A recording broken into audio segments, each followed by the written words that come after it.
Anak-anak, pada pertemuan lalu, anak-anak sudah belajar tentang wawancara.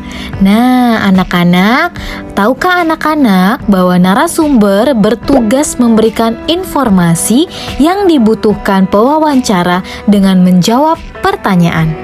Sebelum melakukan wawancara, kita harus menentukan narasumber yang tepat.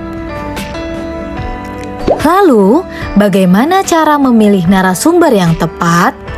Untuk mengetahui bagaimana cara memilih narasumber yang tepat, pahami syarat-syarat berikut ini. Yang pertama, memiliki pengetahuan di bidang tertentu yang berkaitan dengan topik wawancara.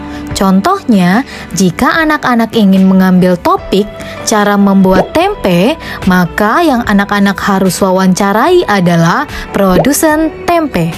Lalu yang kedua, memiliki keahlian tertentu dalam suatu bidang yang berkaitan dengan topik. Contohnya, jika anak-anak ingin memilih topik cara merawat hewan peliharaan yang baik, maka yang anak-anak harus wawancarai adalah dokter hewan.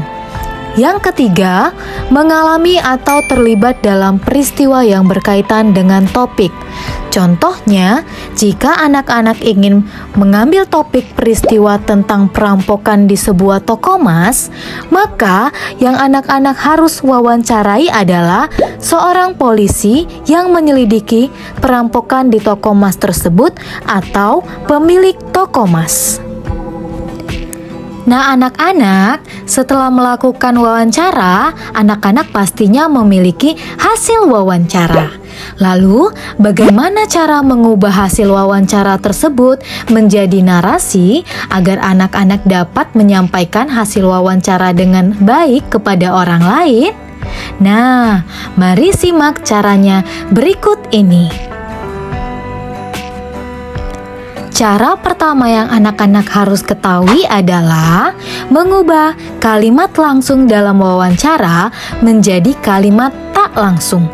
Nah, biasanya kalimat langsung ditandai dengan adanya kutipan atau tanda petik.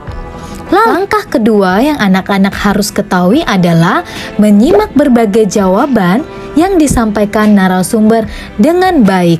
Lalu yang kedua, anak-anak harus membuat kata kunci dari setiap kata yang diucapkan oleh narasumber. Yang ketiga, anak-anak harus fokus pada topik yang dibicarakan. Lalu yang keempat, anak-anak harus menandai hal-hal penting terkait hasil wawancara saat menuliskan kembali hasil wawancaranya. Lalu yang kelima, anak-anak harus mengubah hasil wawancara tersebut menjadi kalimat narasi atau kalimat tidak langsung. Untuk lebih lengkapnya, silakan anak-anak baca PowerPoint yang sudah diberikan oleh Bapak Ibu Guru di grup kelas masing-masing. Selamat membaca anak-anak!